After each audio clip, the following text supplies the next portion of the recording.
a ko k'ale kɔni ye tɛntɛli kɛ k'o tɛ maa fila ye colonel Ablaye Mayiga sɛbɛnnikɛla ko karamɔgɔ Daba Tunkara n'i ye kow taabolo lajɛ a ko san 2022 a kɛra wulikajɔ san belebele faso Mali kɔnɔna la janko min kɔni samasamani ye Mali ani CEDEAO ɲɛmaw ni ɲɔgɔn cɛ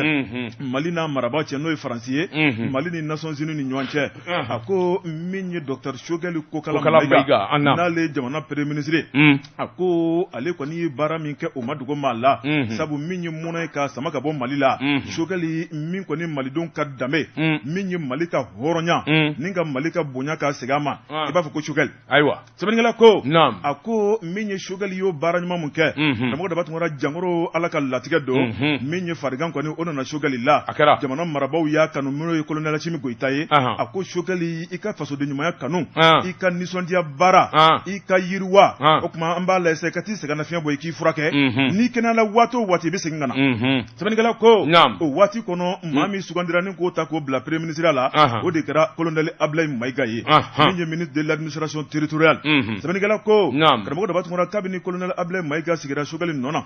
Choguel y'a bila dakɔrɔ min na a y'a ta o dakɔrɔ kelen na a tɛ yira a ja tɛ tigɛ a kumasi tɛ cɛ karamɔgɔ Daba Tunkara min kɔni ye kumabaw ye a b'o fɔ cogo min na sabu surasi don n'o ye gendarme ye sɛbɛnnikɛla ko min kɔni ye kalanbaw ye colonel Ablaye Mayiga a y'o de boloda i ka da la k'a fɔ min kɔni ye coup d'état kɛlɛ n'o kɔni de août 2020 i b'a ye k'a fɔ colonel Assimi Goïta a n'a jɛɲɔgɔn colonel 5 u sina ka na bali ka na danaya de ta ka d'a kan kabini Mokhtar Wani ale ka gouvernement Ablaye Mayiga a b'o la fo bi sɛbɛnnikɛla ko a ko n'i ye jateminɛ kɛ min ye colonel Assimi Goïta ye a danbe cɛ in na fo k'a dama tɛmɛ sabu maa min don e gundo maa don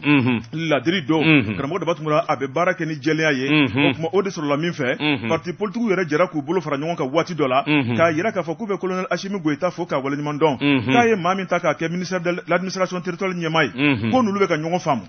o tuma k'u bɛ ka ɲɔgɔn faamu u bɛ ka ɲɔgɔn kunkilenna dɔn o tuma k'u bɛ Choguel min ye Assimi ye k'u b'a fo baara ɲuman na o tuma ko maa taara ka bila baara la maa min n'a ka kan sɛbɛnnikɛla ko a ko min ye Nations Unies ka tribune na i b'a ye k'a fɔ Choguel ka farigan kɔnɔ a taar'i jɔ yen waati min na karamɔgɔ Daba Tunkara ma dogo diɲɛmaa la min ye Koniwarikaw ka masakɛ ye n'o ye Alassane Dramane Ouattara a y'o bila a sigiyɔrɔ la Mohamed Bazoum Niger masakɛ a y'o bila a sigiyɔrɔ la min ye Ghana masakɛ ye karamɔgɔ Daba Tunkara ka taa yira k'a fɔ an balo n'o ye Guinée Bissau masakɛ ye a y'o fana bila a sigiyɔrɔ la k'a yira k'a fɔ bɛ ka bɛnbɛnbɛn min kɛ Mali kama abada k'a ti ɲa sɛbɛnnikɛla ko a ko n'i ye anw farafinw lajɛ karamɔgɔ Daba Tunkara anw de bɛ ka ɲɔgɔn buruja min ye colonel Ablaye Mayiga a y'o de fɔ Nations Unies na waati mun sera sa kabini bɛɛ jɛ fanga fo ka na bila bi la farafinw tɛ jɛ abada k'an tɛgɛ di ɲɔgɔn ma min ye an maraba jugu ye karamɔgɔ Daba Tunkara anw de bɛ ka ɲɔgɔn na bila olu ye mun de kelen kama k'an ka jamanaw buruja o tuma min ye Mali a tɛ buruja jamana fɛ bilen Mali bɛ kɛ malidenw de sago ye min ye colonel Ablaye Mayiga karamɔgɔ Daba Tunkara a ye baara ɲuman min kɛ Choguel Kokala Mayiga a ka kalo 4 kɔfɛ jamanakuntigi kɔni nana lajɛ ni k'a kɛ ministre d'État ye nin y'o siɲɛ gale an ka jamana kɔnɔ a ko ministre d'État o bɛ fɛn belebeleba kofɔ n ka danaya man jiginna ma i jɔyɔrɔ ka bɔ jamana kɔnɔna la o tuma min ye ko gɛlɛnw ye e na fara ne ka an ka jɛ k'o baara ɲɔgɔn fɛ sɛbɛnnikɛla ko a ko n'i ye nin jɔyɔrɔw ni nin baaraw lajɛ a ko san 2022 colonel Ablaye Mayiga a ye wulikajɔ ni kumaba minnu fɔ karamɔgɔ Daba Tunkara min ye observateur maaw ye o tuma ko l'homme de l'année 2022 k'olu bolo maa fila tɛ dɛ colonel Ablaye Mayiga a n'a ka kan kuma ɲɛna kunnafoni filɛ nin ye an ye min bɔ l'observateur kɔnɔ ni sɛbɛn ye sɛbɛn min n'u k'a ma ko plume libre k'ale mu lafiyalen Jabate i k'a dɔn projet de nouvelle constitution jamana sariya sunkura min ni yɛlɛma kan ka don a la sabula a bi waati jan bɔ jamana den bɛɛ lajɛlen ko an ka sariyabolo ka falen Jabate k'a dɔn faama caman dɛmɛna min y'i kɔ a da la olu dɛsɛra yalima Assimi Goïta a fana laban bɛna dɛsɛ wa ɲininkali tɔ bɛ bɛn Jabate k'a dɔn kabini n'u kɔni bɔra a kɛ fura dama kana bila bi la ni ko baara ka kɛ sɛbɛko ye Jabate sabula minnu y'a baara kɛ u taara sɛbɛnfura in dafalen di Assimi Goïta ma o de ye avant projet kabino ko ni ngera boje bate ka do kuma wulile be fa mbe fe min ye kuna foni di sero kro ye no ye réseaux sociaux yi bela jile bi son min ye télévision so yi radio so sebeni kelaw kuma kelaw bela jile ko ni bi son tada mafa boje bate ika don iba don ola ka fo ma do ko ni mbala minu ngele me ka ko yin sebe korokon boje bate gela bi ko damado ni ko damado jume inde ka aywa anga jamana shara sungura la odeye ningali de keledo min ye jamana yɛrɛ ye a ka ko bɛɛ lajɛlen a n'a ka kumaw bɛ fɔ tubabukan na o ka dabila ni k'a yɛlɛma ka kan an yɛrɛw ka k'a ye o ye kelen ye jamana dama ka ka diinɛ bɛɛ la o fana gɛlɛya n'u bɔra ayiwa nin waati in fana na sibiri don janvier kalo tile 7 Buwajabate i b'a ye k'a fɔ ɲɔgɔn ye ba dɔ kɛra maison de la presse la o donnama in kama ayiwa diinɛ bolo minnu bɛɛ n'u faralen don ɲɔgɔn ka silamɛ tɔn kelen kɔnɔ Buwajabate i k'a dɔn olu de farala ɲɔgɔn kan ni ka welewele da kɛ min ye jamana diinɛ bɛɛ lajɛlen dama ka kan Buwajabate olu ye ayiwa n k'i ɲininka o sɔnni turu o de kan o bɛ se ka kɛ cogo di a ko n'i y'a ta k'a lajɛ jamana in bi dangan min na kabini tubabu bilen tile fɛn kelen minnu bɛ sen na ka na s'an yɛrɛw tile ma Buwajabate n'a fɔra hali bi n'a ka bi dɔ bɛ fara o de kan u k'o ko de jateminɛ ni ka nɔgɔ fura k'a bɔ a la k'an ka kɛ kɛcogo min na min ye kumatigi Mohamed Kimbiri i k'a dɔn diinɛmɔgɔw ka laselilikɛla kun y'a ye Buwajabate i k'a dɔn u ye kuma caman fɔ u ye wulikajɔ caman kɛ fɛn min ni fɛn min n'o kelen bɛ degun ye Buwajabate i k'a dɔn u ye nin bɛɛ fɔ a k'o fana k'i bɔ yen n'i y'a ta k'a lajɛ i b'a ye k'a fɔ jɛkulu wɛrɛ bɛ yen comité d'observation stratégique u k'o de ma ko COS Buwajabate i k'a dɔn ka taa bila CRNC Buwajabate ninnu bɛɛ lajɛlen b'u u ka jɛrɛjɛkulu de kofɔ ani EJ ni CNT olu ka wulikajɔ ni hakilina min bɔlen bɛ ka ɲɛsin projet in ma Buwajabate i k'a dɔn u ye nin bɛɛ lajɛlen de naamu ni ka taa bɛɛ bugɔ bere kelen na u y'a jira k'a fɔ min ye wulikajɔ ye jamana kɔnɔ diinɛ bɛɛ lajɛlen kɛli ka kan Buwajabate i k'a dɔn a ka fɔ cogo la k'a bɛrɛbɛn min b'a to sabula olu bɛ diinɛ min ko fɔ o ye silamɛ diinɛ ye Buwajabate k'a dɔn a kana dankari k'o la awa ɲɛjugu ɲɛɲuman na a ko n'a ɲɛ bɛɛ lajɛlen la i k'a dɔn ɲɛfɔli ka kɛ min bɛ se k'a to silamɛya diinɛ bɛ bila minɛn kɔnɔ minɛn min n'a sɛbɛkɔrɔ fɛrɛlen bɛ n'i ko jamana min kɔnɔ bɛɛ lajɛlen k'i ta kɛ o bi bɛn Buwajabate i k'a dɔn o ye dankari ye walima o ye kuma dulonnen ye sɛbɛnnikɛla ko awa ya ninnu ka ɲɔgɔn ye ka kɛ jɛkulu wɛrɛ tun bɛ yen min fana kun ye wulikajɔ boloda o de ye min daburu bɛ Imam Diko bolo Buwajabate olu fana kun gɔnna ka nin kuma in sɛbɛ kɔrɔkɔn kabini ntɛnɛndon janvier kalo tile 9 welewele da kun gelen don awa ministre fɛ ministre de l'administration territoriale min ye parti politiques ye ani jɛrɛjɛkulu u ka taa sigi ka kuma ka hakili jagabɔ kɛ nin kan u bɛɛ lajɛlen y'a jira k'a fɔ olu tɛna taa kɛnɛ kan nin bɛɛ ye misali ye u ka dusumangoya an t'a fɛ k'o jira sɛbɛnnikɛla ko Imam Diko a ka jɛkulu o kun y'a jira kabini bila ko tɛ min ye jamana a sarabolo kura tali Asimu Goyita n'o kɛli mankan o k'o to yen sabula jamana gɛlɛya ani jamana a mankan bɛ yɔrɔ wɛrɛ caman na min tɛ sarabolo ye olu kɔni ka miiri nata de kɛr'o ye sɛbɛnnikɛla ko a ko nka an bɛ donni minɛ ko bi min ye maa wɛrɛw ye olu y'u ka gɛlɛya an'u ka nisɔngoya don a la n'o ye an ka wuli fa sabula i b'a ye k'a fɔ min ye Abɔ premier ministre kɔrɔ Modibo Sidibe olu fana kun y'a ɲini camancɛ fanga ɲɛmaa fɛ Niger bolokura min n'a kan ka taa wulikajɔ ka boloda k'a bila kɔfɛ sabula min ye a yɛlɛma bolo na a camancɛ bolo caman bɛ yen o na kɛ fiɲɛ ye o yɛrɛ fana k'i bɔ yen koyi min ye wulikajɔ wɛrɛ ye n'o ye Zumana Sakɔ o fana ka jɛrɛjɛkulu fana y'a sɛbɛkɔrɔkɔ sɛbɛnnikɛla ko a ko an bɛ donni minɛ ko bi sariya kura min kan ka ta jamana kɔnɔ Buwajabate k'a dɔn ayiwa maa caman de kɔni b'a la min murutilen don bi a ka di min kɔni ye segin ka k'a ka walima a ka bila kɔ la nin kun ye sɛbɛn ye an ye min bɔ plume livre kɔnɔ a ka bi bɔli la karamɔgɔ ne bɛ n tigɛ don ko kura la révélation sɛbɛnnikɛla tɔgɔ ye Prosper Ki ko karamɔgɔ daba tun kɔrɔ Prosper Ki ko a ko ale tɛ baara kɛ ni ŋunuŋunu ye nka n'i ye jateminɛw kɛ ŋunuŋunu n'a dama tɛmɛna karamɔgɔ daba tun kɔrɔ i b'a sɔrɔ tiɲɛ dɔɔnin b'a la sɛbɛnnikɛla ko a ko ŋunuŋunu dɔ bɛ an ka jamana kɔnɔ nin waati la o tuma min ye ale ka kalimu ye a y'a ta ni k'a sɛgɛsɛgɛ karamɔgɔ daba tun kɔrɔ a bɛ tali kɛ fɛn damadɔ kan o de ye camancɛ fanga ni k'a mɔnɔ bɔ